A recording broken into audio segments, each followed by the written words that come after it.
Welcome to the review of the application for candidate for accreditation status, a training webinar for reviewing the Accreditation Readiness Report and using the Accreditation Readiness Report analysis template. The presentation you are viewing has been prepared by and is the property of the Middle States Commission on Higher Education. Reproduction, distribution, or transmission of the presentation in part or in whole is expressly prohibited without prior written consent from MSCHE. For permission requests, email the Commission at president@msche.org.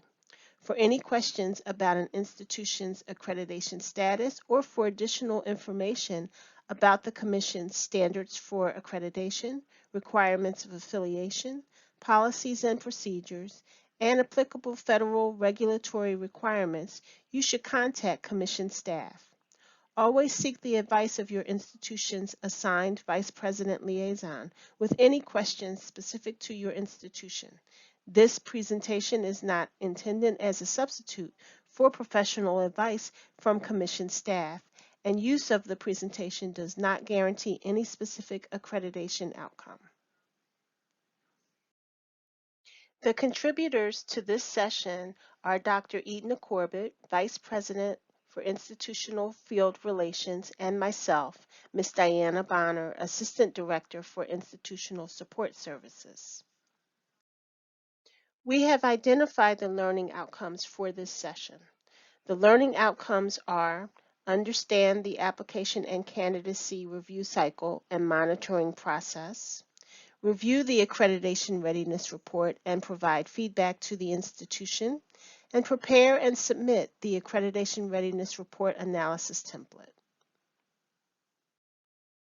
A confluence of events, both internal and external, such as the Commission's 100th anniversary in 2019, new federal regulations in 2020, and the changing landscape of higher education, has presented the Commission with exciting opportunities to reflect upon and strengthen its role in support of institutional improvement and to expand its institutional membership beyond the traditional geographic region.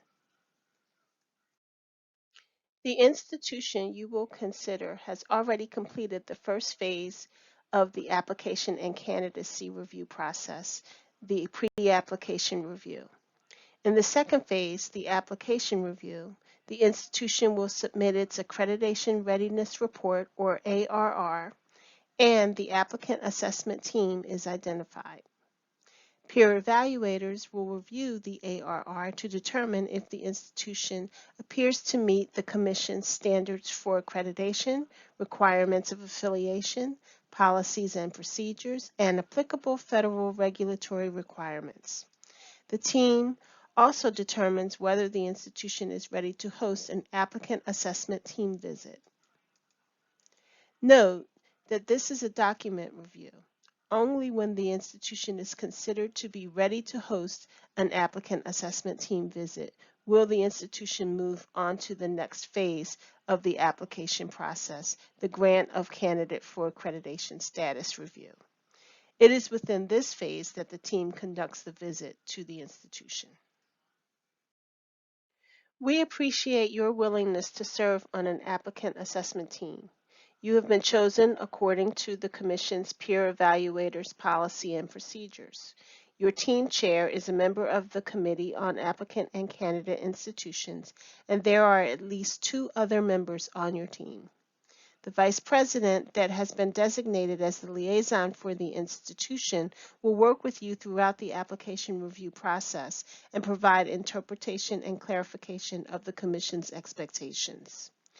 As with other evaluation activities, you will be required to RSVP on the secure MSCHE portal to confirm your acceptance of the assignment and to complete the statement of ethical conduct. Accessing the files. On the screen are instructions for accessing the institution's application files. On or before March 10th, You will receive an email invitation to collaborate on Box, the file sharing platform used by the Commission. If you do not receive the email invitation by March 10th, please be sure to check your spam or junk folder. If it is not there, please contact me, Diana Bonner, to ensure that it has been sent. You should accept the invitation and create an account. This account will not use the same credentials as your regular account on the MSCHE volunteer portal, and the files cannot be viewed in the MSCHE portal. Once you are logged into Box, you should have access to the application materials. You can preview the files in Box, or you can download the files. If you do download them, because accreditation information is confidential, please remember to destroy the files and any other printed materials once the application review has been completed. If the team has asked the institution to submit additional documentation, the institution will upload it here. You may click on Updated to change whether the files are viewed in order of submission or last uploaded files first. If you need assistance to access the files, please email support@msche.org.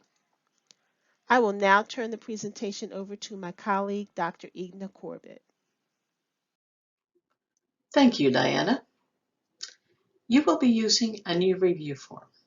However, the institutions used an older ARR form, so we adapted the new form for institutions that submitted the ARR prior to December 31st, 2020. This will be the only time that we will use this particular form.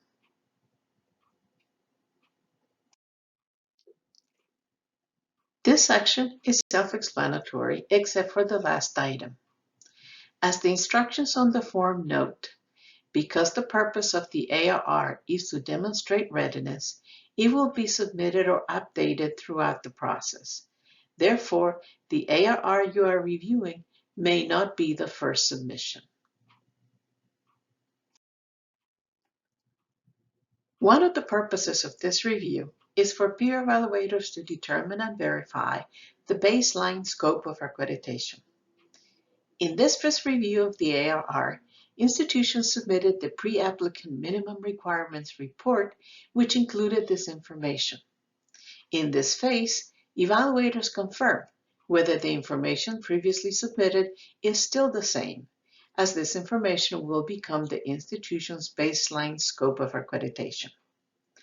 The institution can make changes to its scope during the application process without submitting substantive change requests.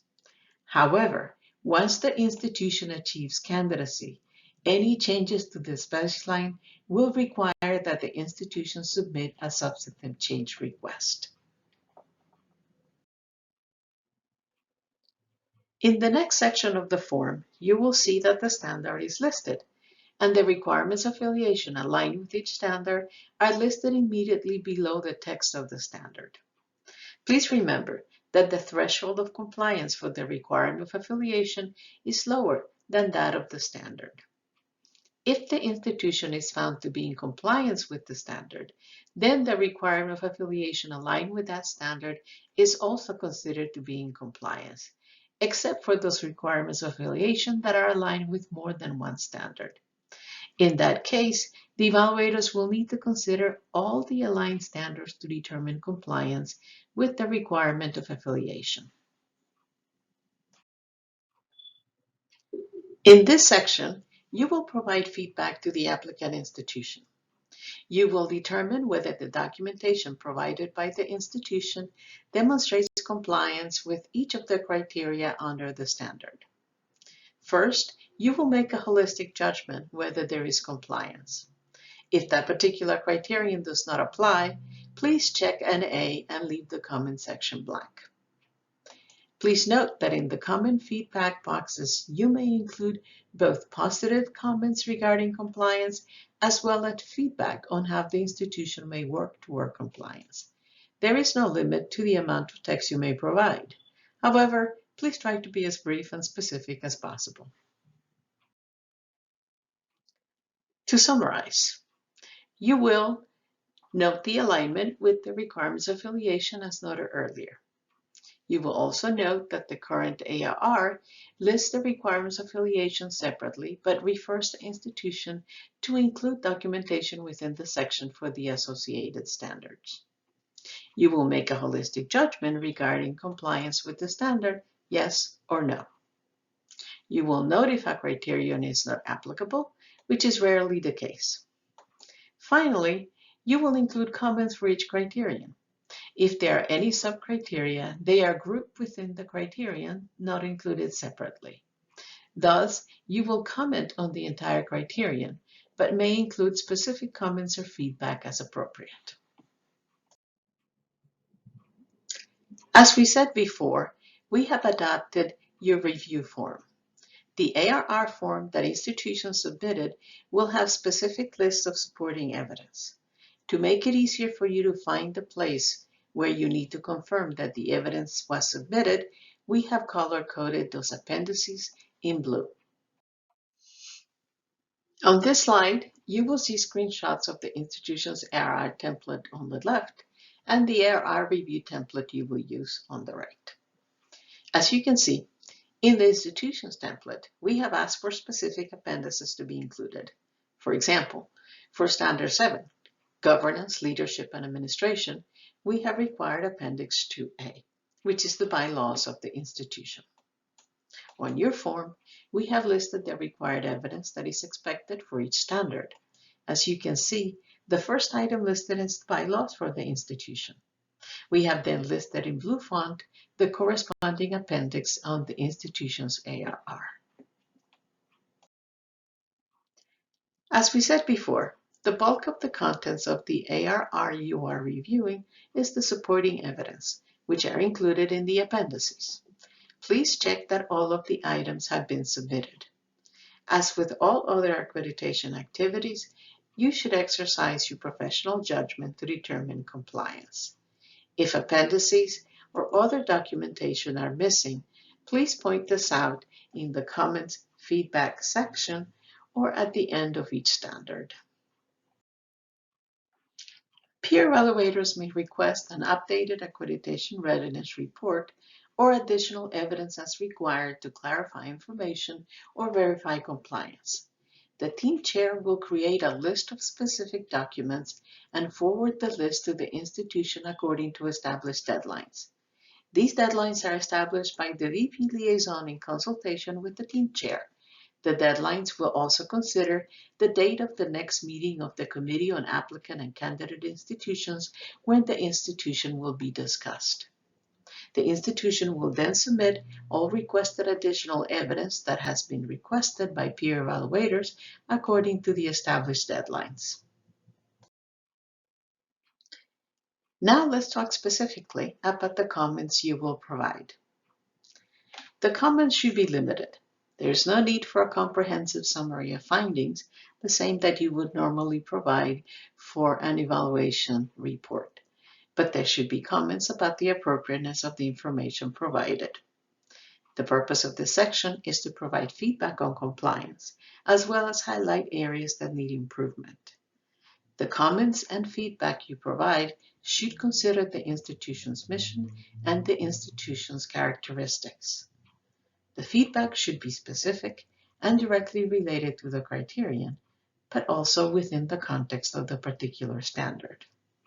Suggestions regarding documentation should be provided and are certainly encouraged. Also, expect that the institution we have provided limited narrative. Therefore, you will review the documentation closely to draw conclusions about compliance. On the screen are some examples of comments and feedback given to an institution. Note that comments address compliance, and the evaluator also provides specific feedback on additional documentation or information that should be provided. If additional documentation is requested, this does not necessarily mean the institution is not in compliance, but rather that the evaluator considers that additional documentation would provide better information or a better picture of the institution's compliance. The team may consider that an institution is ready for a visit and still request that additional documentation be provided prior to the visit. Now I turn the session back to my colleague, Diana Bonner. Thank you, Edna. Uploading the report. The Accreditation Readiness Analysis Template, which includes the team's findings and feedback, is shared with the institution. However, and most importantly, the applicant assessment team's proposal to inform commission action is not to be shared with the institution. The applicant assessment team chair will upload the Accreditation Readiness Analysis template using Box. As with many other software programs, you are required to convert all files to PDF prior to uploading. If you need technical assistance with the upload, please email support@msche.org. The institution has an opportunity to provide a formal response to the accreditation assessment team's analysis and feedback. The team chair will be able to review and consider the institutional response prior to submitting the proposal to inform the commission action. The applicant assessment team will make a proposal to inform the commission's action based on the team's analysis and findings and consideration of the institutional response. The commission will take an action in accordance with the commission's accreditation actions policy and procedures. Those actions include the following. 1. The commission may acknowledge receipt of the application, request the submission of an updated ARR, and direct an applicant assessment team visit when the institution appears to demonstrate compliance with the commission's standards for accreditation, requirements of affiliation, policies and procedures, and applicable federal regulatory requirements, and the institution is ready to host an applicant assessment team visit. 2. The commission may acknowledge receipt of the application and request the submission of a supplemental information report or SIR when the institution appears to demonstrate compliance with the commission's standards for accreditation, requirements of affiliation, policies and procedures, and applicable federal regulatory requirements, but the commission needs further evidence that the institution is addressing recommendations before the applicant assessment team visit should take place. The schedule will be adjusted and the institution will continue in the application and candidacy review. 3. The commission may reject the application when the institution does not appear to demonstrate compliance with the commission's standards for accreditation, requirements of affiliation, policies and procedures, and applicable federal regulatory requirements. This is not an adverse action. Therefore, it is not subject to appeal. After taking at least 1 year to review its readiness and make necessary changes and improvements, the institution may choose to reapply and must resubmit a new pre-applicant minimum requirements report and the associated fees. The Commission, through its multi-level decision-making process in the accreditation review cycle and monitoring, will analyze all of the accreditation materials and any other appropriate information available to it via the applicant assessment process. The multi-level analysis begins with you as peer evaluators and then is moved to the Committee on Applicant and Candidate Institutions, which prepares a final analysis and proposed action to the Commission. 3 tiers, all peers. Each conducts its own review, but the latter two depend on the first. In the application and candidacy review cycle, the first and fundamental level of peer review is the applicant assessment team. The institution will be given an opportunity to respond to the team's report. During the second level of review, all materials are then reviewed by the Committee on Applicant and Candidate Institutions, or ACI committee. The ACI committee is chaired by 2 commissioners and made up of peer evaluators who also serve as applicant assessment team chairs when called upon. They will render an independent decision regarding the materials and propose an action to the Commission. The third level of review is the Commission itself, and this is the decision-making body that produces the Commission's action. The Commission makes the final decision and acts on the institution's application. It starts with the action proposed by the ACI Committee, which is grounded in the findings of the applicant assessment team. The multi-level decision-making process ensures consistency, equity, and fairness across all reviews. Please remember, throughout the application and candidacy review, the Vice President Liaison assigned to the institution is available to provide institutional context, guidance, and clarification of the Commission's expectations. While this is a recorded session, please be sure to take note of your questions, which can be presented at the live Q&A scheduled for Wednesday, March 10th at 2 p.m. You may also outreach to the Vice President Liaison with specific questions regarding the review you will conduct. The Commission staff is also available to answer questions and to provide assistance if needed. On behalf of the Middle States Commission on Higher Education, we thank you for your attention and your service as a peer evaluator.